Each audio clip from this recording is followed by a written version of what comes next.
Nehru trophy boat race സൊസൈറ്റിക്കെതിരെ തുറന്നടിച്ച് NTBR executive അംഗവും മാസ്റ്റർ ഓഫ് സെറമണിയുമായ RK കുറുപ്പ്. ബൈലോ പ്രകാരം ബോട്ട് റേസ് സൊസൈറ്റിയിൽ തെരഞ്ഞെടുപ്പ് നടക്കാറില്ലെന്നും ആക്ഷേപം. നെഹ്റു ട്രോഫി സൊസൈറ്റി ഒരു വർഷം സംഘടിപ്പിക്കണമെങ്കിൽ അതിന് ആദ്യം ചെയ്യേണ്ടത് NTBR സൊസൈറ്റിയുടെ ജനറൽ ബോഡി വിളിക്കണം. ആ ജനറൽ ബോഡി വിളിച്ച് മുൻ വർഷത്തെ കണക്കും കൈയും മുഴുവൻ അവതരിപ്പിച്ച് അത് ജനറൽ ബോഡി പാസ്സാക്കി എക്സിക്യൂട്ടീവിൽ കൊണ്ടുപോയി എക്സിക്യൂട്ടീവും പാസ്സാക്കിയതിന് ശേഷം എക്സിക്യൂട്ടീവും ജനറൽ ബോഡിയും ഈ കണക്ക് പാസ്സാക്കിയ ശേഷം പിന്നെ കൂടുന്ന ആദ്യത്തെ ജനറൽ ബോഡിയിൽ വെച്ച് മുൻ കമ്മിറ്റി പിരിച്ചുവിട്ടിരിക്കണം. പിരിച്ചുവിട്ടുകൊണ്ട് വർഷത്തേക്ക് കറണ്ട് ഇയറിലേക്ക് ഒരു സമിതിയെ പൂർണ്ണമായി തെരഞ്ഞെടുക്കണം. അതാണ് അതിൻ്റെ പ്രൊസീജിയർ.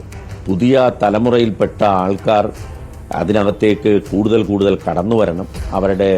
അവർക്ക് ഇതിന് റെപ്രസെൻറ്റേഷൻ കൊടുക്കണം. കൊടുത്തുകൊണ്ട് ഇത് കൂടുതൽ കാര്യക്ഷമമായി നടത്തണം. എങ്കിൽ മാത്രമേ നടക്കുകയുള്ളൂ നന്നായി.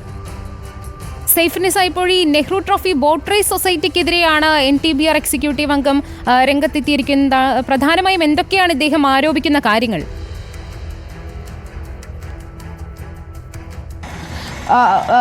തുളസി, ഗുഡ് മോർണിംഗ്. ഈ ബോട്ട് റേസിൽ, അതായത് ഇത്തവണത്തെ വള്ളംകളിയിൽ 1ാം സ്ഥാനവും 2ാം സ്ഥാനവും കിട്ടിയ ടീമുകൾ പരാതിയുമായി രംഗത്ത് വന്നതിന് പിന്നാലെയാണ്, 2ാം സ്ഥാനവും 3ാം സ്ഥാനവും കിട്ടിയ ടീമുകൾ പരാതിയുമായി രംഗത്ത് വന്നതിന് പിന്നാലെയാണ് ഇത്തരം വിവാദങ്ങളെല്ലാം തന്നെ കൊഴുക്കുന്നത്. കഴിഞ്ഞ ദിവസമാണ് ഈ നെഹ്റു ട്രോഫി ബോട്ട് റേസിന്റെ ചെയർമാനായ ജില്ലാ കളക്ടറാണ് നെഹ്റു ട്രോഫി ബോട്ട് റേസിന്റെ ചെയർമാനായ ജില്ലാ കളക്ടർ കൂടുതൽ തെളിവെടുപ്പുകൾ വേണ്ടിവരുമെന്നും വിശദമായ മൊഴിയെടുത്ത ശേഷമാണ് ഇക്കാര്യത്തിൽ അന്തിമ തീരുമാനം എടുക്കാൻ സാധിക്കുകയുള്ളൂ എന്നും പറഞ്ഞത്. ഇതിന് പിന്നാലെയാണ് ഇപ്പോൾ NTBRൽ നിന്ന് തന്നെ ഒരു എക്സിക്യൂട്ടീവ് അംഗം തന്നെ പരാതിയുമായി രംഗത്തെത്തിയിരിക്കുന്നത്. ഇതിന്റെ മൊത്തം ഭരണസമിതിയിലും തെരഞ്ഞെടുപ്പിലും തന്നെ വീഴ്ചയുണ്ട് എന്നാണ് ഇദ്ദേഹം ആരോപിക്കുന്നത്. പക്ഷേ നിലവിലെ വള്ളംകളിയുമായി ഇക്കാര്യം കൂട്ടിക്കെട്ടാൻ കഴിയില്ല. പക്ഷേ എങ്കിൽ പോലും ഈ വള്ളംകളിയുടെ മൊത്തം നടത്തിപ്പിനെ കുറിച്ചാണ് ഇദ്ദേഹം പരാതിയിൽ പറയുന്നത്.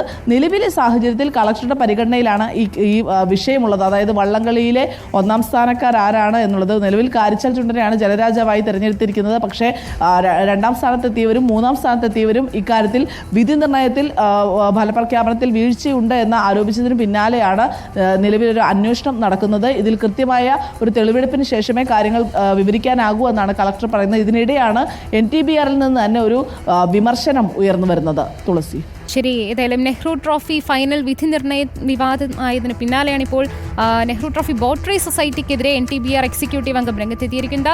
സൈഫുന്നിസ അലിയാറാണ് വിശദാംശങ്ങൾ നൽകിയത്.